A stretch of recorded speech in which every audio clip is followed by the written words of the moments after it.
Hello everyone, कैसे हो सभी। आई होप सभी अच्छे होंगे। तो लास्ट के लेक्चर में हमने सेंटर ऑफ मास स्टार्ट किया था, जिसमें हमने एक क्वेश्चन दिया था आपको कि H2 मॉलिक्यूल का सेंटर ऑफ मास कैसे निकालेंगे। तो उसका बेसिक कॉन्सेप्ट क्या है, किस टाइप के डिस्ट्रीब्यूशन ऑफ मासेस का हम सेंटर ऑफ मास कैसे निकालते हैं, वो आज स्टडी करने वाले हैं हम। राइट। और एक जो इम्पोर्टेंट इंफॉर्मेशन है जो हमने लास्ट लेक्चर में भी आपको बताया था कि नेक्स्ट मंथ सैटरडे से हम एक प्रैक्टिस सेशन ला रहे हैं जो नेक्स्ट ईयर और 2023 और 24 के जेई एडवांस के लिए है, और साथ साथ जेई मेन और नीट एग्जामिनेशन के लिए भी अलग से प्रैक्टिस सेशन है। तो it's my request to everyone, इस इंफॉर्मेशन को अपने ज्यादा से ज्यादा कलीग फ्रेंड के साथ शेयर करें, क्योंकि मैक्सिमम स्टूडेंट को इसका बेनिफिट मिल सके। क्योंकि without revision it is very difficult to score a good marks in a competition like a JEE और नीट एग्जामिनेशन। राइट। तो रिवीजन बहुत जरूरी है इन एग्जामिनेशन में एक अच्छा स्कोर करने के लिए। इन रिवीजन का मतलब यही है कि आप ज्यादा से ज्यादा क्वेश्चन करें। ये नहीं कि बैठ के केवल थियरी पढ़ रहे हैं।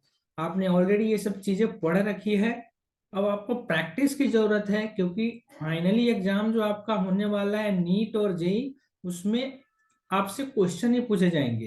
एप्लीकेशन क्या है, आपने जो कॉन्सेप्ट सीखा है उसका एप्लीकेशन ही पूछा जाएगा न्यूमेरिकल फॉर्म में। तो उसी टाइप का हम फॉर्मेट लेकर आ रहे हैं जो आपको एक्चुअली बेनिफिट करेगा इन एग्जामिनेशन में। ये वीकली है, ऐसा नहीं कि रोज आने वाला है ये। तो आप जब भी फ्री हो, इस सैटरडे को आएगा, हम सैटरडे शाम तक इसका हम आंसर की दे देंगे, और 48 आवर के अंदर इसका वीडियो सोल्यूशन भी आपको अवेलेबल करवा देंगे। राइट। तो आई होप ये इंफॉर्मेशन आपके लिए काफी यूजफुल रहेगा, और इसे आप अपने दोस्तों के साथ ज्यादा से ज्यादा शेयर करेंगे। चलिए तो लेक्चर को कंटिन्यू करते हैं। तो क्या कॉन्सेप्ट है, H2O टाइप के मॉलिक्यूल या टू पार्टिकल सिस्टम अगर हमारे पास हो, एक सिस्टम में दो पार्टिकल हो, तो उसका सेंटर ऑफ मास कैसे निकालेंगे, या इनका निकालने का बेसिक कॉन्सेप्ट क्या है, वो आज हम सीखने वाले हैं। राइट। तो आप हेडिंग क्या देंगे, how to find centre of mass of two particle system, two particle system. अब हमारे सिस्टम में कितने पार्टिकल, दो ही हैं, तो इनका सेंटर ऑफ मास हम कैसे निकालेंगे वो देखेंगे हम आज। तो अब इस एक स्ट्रेट लाइन को ड्रॉ करना है तो दो पॉइंट सफिशिएंट है। अभी हमारे सिस्टम में दो ही पार्टिकल है, तो इन पार्टिकल को मैं मान सकता हूं किसी एक स्ट्रेट लाइन के एलोंग लाई कर रहे हैं ये। तो सपोज ये पार्टिकल जो है एक्स के एलोंग ही रखा है। एक पार्टिकल का मास m1 है, दूसरे पार्टिकल का मास m2 है। अब m1 का कोऑर्डिनेट जो आपको दे रखा है x1 0, और m2 का कोऑर्डिनेट दे रखा है x2 0। इनके बीच का गैप मैं मान लेता हूं सपोज r, क्या मान लिया r। और सेंटर ऑफ मास सपोज यहाँ पे है, तो इसको मैं मानता हूं xcm 0। और ये सेंटर ऑफ मास जो है, सपोज m1 डिस्टेंस से, m1 से r1 डिस्टेंस पे है और m2 से r2 डिस्टेंस पे है। तो ये r1 और r2 जो है r और m के साथ कैसे रिलेटेड है, ये मुझे फाइंड आउट करना है। ओके। तो टू पार्टिकल सिस्टम है, तो अगर दो मासेस हो और दोनों का कोऑर्डिनेट पता हो, तो सेंटर ऑफ मास निकालना हमने लेक्चर 1 में सीखा है। अगर आपने लेक्चर 1 नहीं देखा है तो एक बार उसको विजिट कीजिए। तो लेक्चर 1 में हमने देखा है कि दो मासेस है, अगर सेंटर ऑफ मास इनका निकालना हो, अगर इन इन दोनों मासेस का लोकेशन पता हो, कोऑर्डिनेट्स पता हो, तो सेंटर ऑफ मास का कोऑर्डिनेट हम निकाल सकते हैं। कैसे सीखा था हमने, x coordinate of centre of मास जिसको हमने एक्स ही बोला है, तो m1 x1 plus m2 x2 divided by m1 plus m2। Right. I hope ये आपको पता होगा। अब हमको R1 और R2 का M1 M2 और R के साथ रिलेशन चाहिए, R के साथ रिलेशन चाहिए। राइट। तो ये R1 को आप क्या लिख सकते हैं, R1 को क्या XCM माइनस x1 लिख सकते हैं क्या। ये जो R1 डिस्टेंस है, यहाँ का कोऑर्डिनेट एक्सी है, यहाँ का कोऑर्डिनेट x1 है।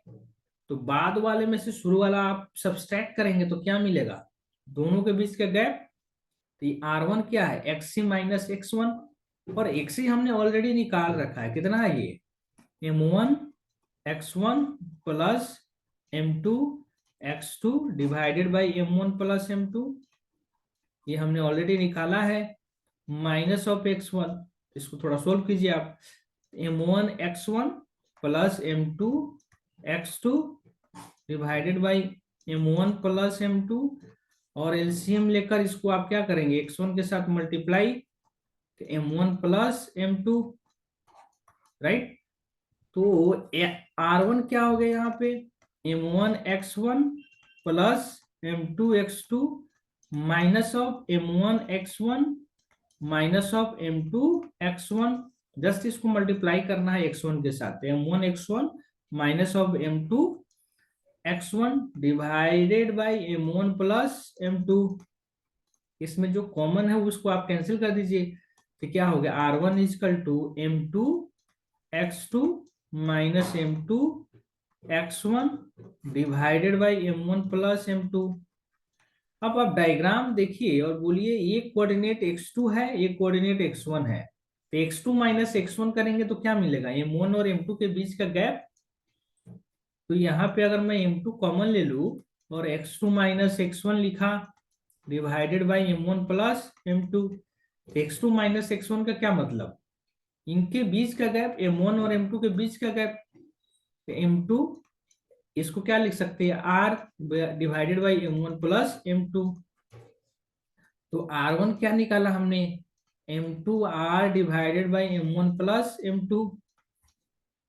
तो सेंटर ऑफ मास जो है वो m1 मास से कितने डिस्टेंस पे है, m2 r divided by m1 plus m2, right. अब सेंटर ऑफ मास जो है m2 मास से कितने डिस्टेंस पे, ये निकालना है। मतलब हमको क्या निकालना है, एक टाइप से R2 निकालना है। तो ये R2 को आप कैसे लिखेंगे, इस R2 को अगर लिखना हो आपको तो क्या लिखेंगे, x2 माइनस एक्सीएम, x2 माइनस एक्सीएम, ये है आपका x2, और इसमें हमने सेंटर ऑफ मास के कोऑर्डिनेट को घटा दिया, ये क्या बचेगा, यही बचेगा ना, बाद वाला माइनस शुरू वाला। अब देखिए x2 xc, xc हमने निकाला है already, m1 x1 plus m2 x2 divided by m1 plus m2, right. अब क्या लिख देंगे R2 को, तो R2 is equal to x2 m1 plus m2 minus of m1 x1 plus m2 x2 divided by m1 plus m2 divided by m1 plus m2। इसको multiply कीजिए, x2 m1 plus x2 m2 minus of m1 x1 minus of m2 x2 divided by m1 plus m2, right. तो इससे ये cancel हो गया, क्या बच गया आपका, m1 x2 minus x1 divided by m1 plus m2। x2 minus x1 क्या, अभी हमने देखा, ये तो m1 और m2 मास के बीच का गैप है, m1 और m2 मास के बीच का गैप है। तो ये R2 कितना आ गया आपका, m2r divided by m1 plus m2, right. तो अगर दिस इज नॉट m2, ये आपका m1 है, हमने गलत लिख दिया, this is m1, this is m1, right. तो R2 कितना आ गया, m2r divided by m1 plus m2। तो हम देख क्या रहे हैं यहाँ पे, अगर m1 मास से डिस्टेंस निकालना है सेंटर ऑफ मास का, तो m1 मास से निकाल रहे हैं, तो यहाँ पे कौन आ रहा है, m2, और m2 मास से जब निकालना है मुझे तो यहाँ पे कौन आ रहा है, m1, राइट। तो अगर मैं R1 बाई R2 करूं यहाँ पे, देखते हैं क्या आता है, नाउ R1 बाई R2, तो R1 कितना है आपका, m2r by m1 plus m2, R2 कितना है, m1r by m1 plus m2, इससे ये कैंसिल आउट हो गया, तो क्या बचेगी, r से r चला गया, m2 बाई m1, क्या लिख सकते हैं आप, R1/R2 इजकल टू M2/M1। अब इसको मल्टीप्लाई करेंगे तो क्या होगा, M1R1 इजकल टू M2R2। तो ये रिलेशन आपको ध्यान रखना है कि दो मास अगर सिस्टम हो तो product of mass and distance of centre of मास ये कांस्टेंट होता है। Distance of centre of mass constant होता है। यहाँ ध्यान से देखिए आप, ये डिस्टेंस जो है R1 है, M1 मास से डिस्टेंस है, तो M1R1 इक्वल टू M2R2। तो एक रिलेशन तो आप यहाँ से लिख लेंगे, और दूसरा रिलेशन आपके पास क्या है, R1 + R2 किसके बराबर होगा, R के। जिससे आपका मोस्ट ऑफ द प्रॉब्लम जो टू पार्टिकल सिस्टम के लिए है वो आप निकाल सकते हैं। इस सेंटर ऑफ मास का जो डिस्टेंस है किसी एक मास से कितने डिस्टेंस पे है। अब यहाँ पे एक ध्यान देने वाली बात ये है, you have to care that M1R1 equal to M2R2 मतलब प्रोडक्ट कांस्टेंट है। तो अगर मास को आप बढ़ाएंगे तो ये डिस्टेंस क्या हो जाएगा, कम, क्योंकि तो प्रोडक्ट तो है, जैसे A × B है, सपोज ये 5 है, तो सपोज ये 5 है, तो आप A को इंक्रीज करेंगे तो B को क्या करना पड़ेगा, घटाना पड़ेगा। एक को आप बढ़ाएंगे तो दूसरे को क्या करना पड़ेगा आपको, घटाना। तो हमने बोला मास को इंक्रीज कर दिया तो डिस्टेंस को क्या करना पड़ेगा, कम। इसका मतलब क्या है, what is the meaning of this, कि सेंटर ऑफ मास जो है, जब आप मास बढ़ा रहे हैं तो R कम हो रहा है, R1। मतलब ये सेंटर ऑफ मास जो है, जिसका मास ज्यादा है उधर शिफ्ट हो रहा है, जिसका मास ज्यादा है उधर शिफ्ट हो रहा है। आप केयरफुली देखिए यहाँ पे, अगर मैं मास को बढ़ा दूंगा तो डिस्टेंस ऑफ सेंटर ऑफ मास क्या हो जाएगा, कम। तो आप क्या कमेंट करेंगे यहाँ पे, सिंस MR is constant, मतलब product of mass and distance of centre of mass is constant, so centre of mass is shifted towards, ये आप लिख लेंगे, towards heavier mass. Centre of मास किसके साइड रहने वाला है, जिसका मास ज्यादा होगा उसी के साइड लाई करेगा, राइट। अब हम जो प्रॉब्लम दिया था आपको लास्ट लेक्चर में उस पे चलते हैं। उसमें हमने क्या दिया था, एक H2 मॉलिक्यूल है जिसमें OH बॉन्ड लेंथ A दिया है, OH बॉन्ड लेंथ A है, इनके बीच का एंगल कितना है, 120 डिग्री। तो बताना है सेंटर ऑफ मास जो है वो ऑक्सीजन एटम से कितने डिस्टेंस पे है। क्या निकालना था इसमें, find distance of centre of mass from oxygen atom. Okay, तो इसको आप केयरफुली देखिए, ये है आपका हाइड्रोजन।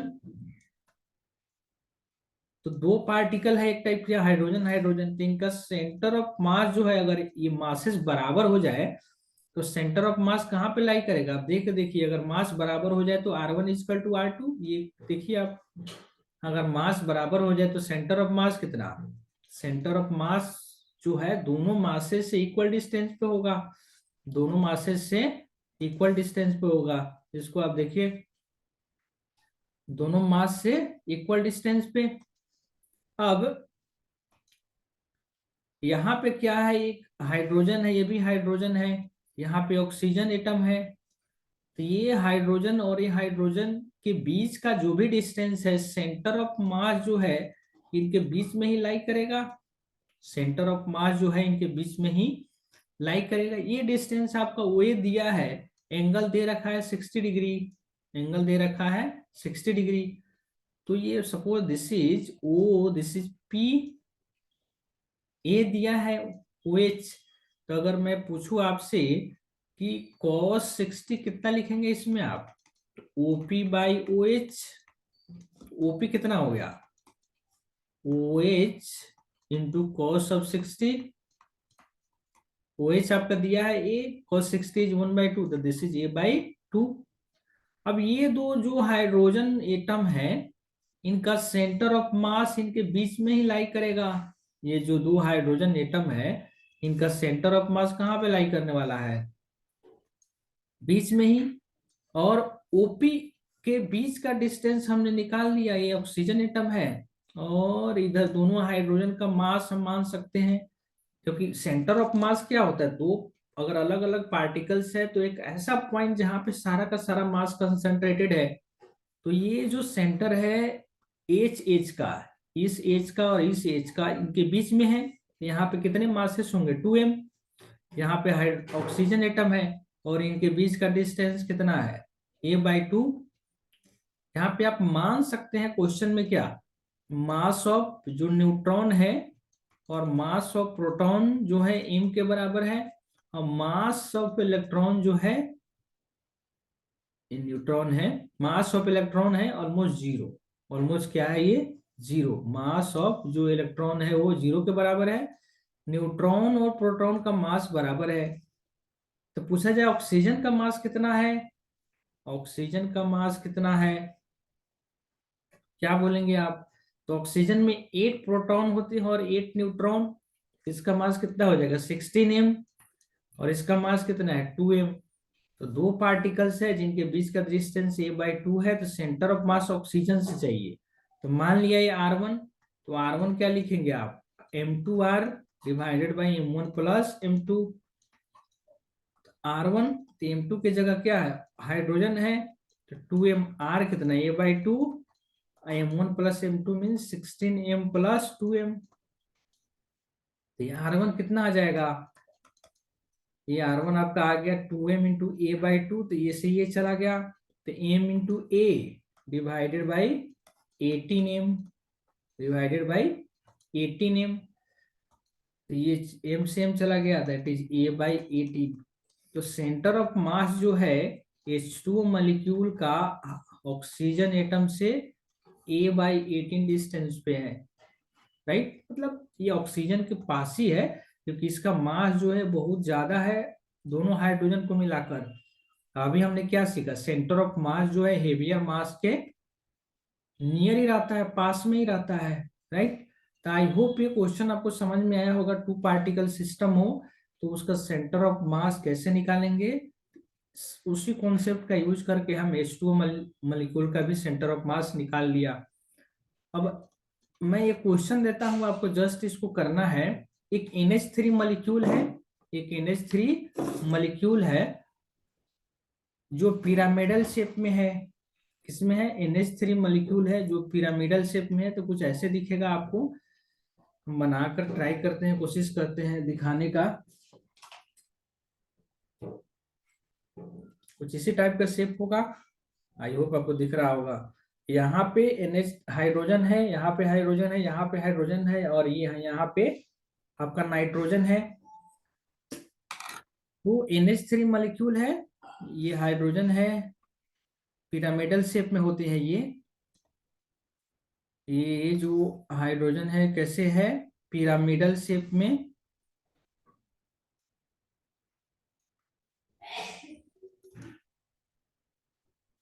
तो क्वेश्चन क्या दे रखा है कि नाइट्रोजन, एक बार क्वेश्चन में रीड कर देता हूं, आप समझ जाएंगे। Suppose the locate the center of mass of NH3 molecule, assuming that all the three hydrogen atom lies at the base of pyramid and form an equilateral triangle. However, N is at the vertex of pyramid. Assuming side of equilateral triangle is A and slant edge of pyramid is √3/2a। तो A, N और H के बीच का जो distance है ये A है।